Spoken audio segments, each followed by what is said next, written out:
Hello everyone, পরশুরামের আজকের এপিসোডে কি হতে চলেছে চলুন সেটাই জেনে নিই।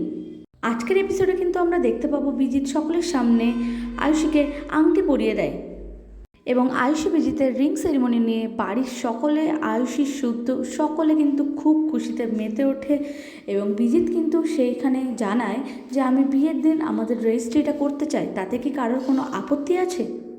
তখন বাড়ির সকলে জানায় না কোনো আপত্তি নেই, কিন্তু তটিনীর বাবা একটু আপত্তি করে জানায় যে আজকের অনুষ্ঠানে যদি তোমার বাড়ির কেউ এখানে উপস্থিত থাকতো তাহলে কিন্তু খুব ভালো হতো।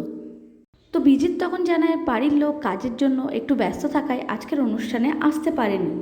ইতিমধ্যে দেখা যায় তটিনীর দলের একটি ছেলে গাড়ির ড্রাইভার সেজে সেই অনুষ্ঠানে পৌঁছে গেছে এবং সেখান থেকে ফুটেজ ক্লিক করছে এবং এটা বলরাম দেখতে পায়।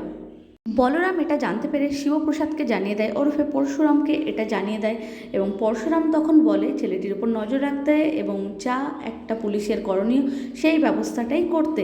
তখন কিন্তু বলরাম শিবপ্রসাদের কথা অনুযায়ী ছেলেটিকে, গাড়ির ড্রাইভারটিকে ধরে নিয়ে যায়, পাকড়াও করে নিয়ে যায় তাদের কাছে এবং তাদের ডেরাতে নিয়ে যায়। এর মধ্যে দেখা যায় আয়ুষীর রিং সেরিমনি উপলক্ষে বাড়ির সকলে নাচ করছে এবং সেখানে তটিনী পরশুরামকে নিয়ে ভাবনা চিন্তা করছে, একটা ইমাজিনেশনে ডুবে গেছে।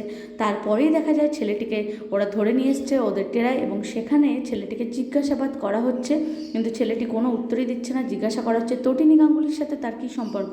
ইতিমধ্যে গৌরব সেখানে পৌঁছে গেলে ইন্টেনশনালি গৌরব কিন্তু ছেলেটাকে মেরে ফেলতে চাইছিল, কিন্তু পরশুরাম এসে সেটা আটকে নেয় এবং পরশুরাম কিন্তু গৌরবকে জিজ্ঞাসা করে যে তুই ইন্টেনশনালি কেন ছেলেটাকে মেরে ফেলতে চাইছিলিস।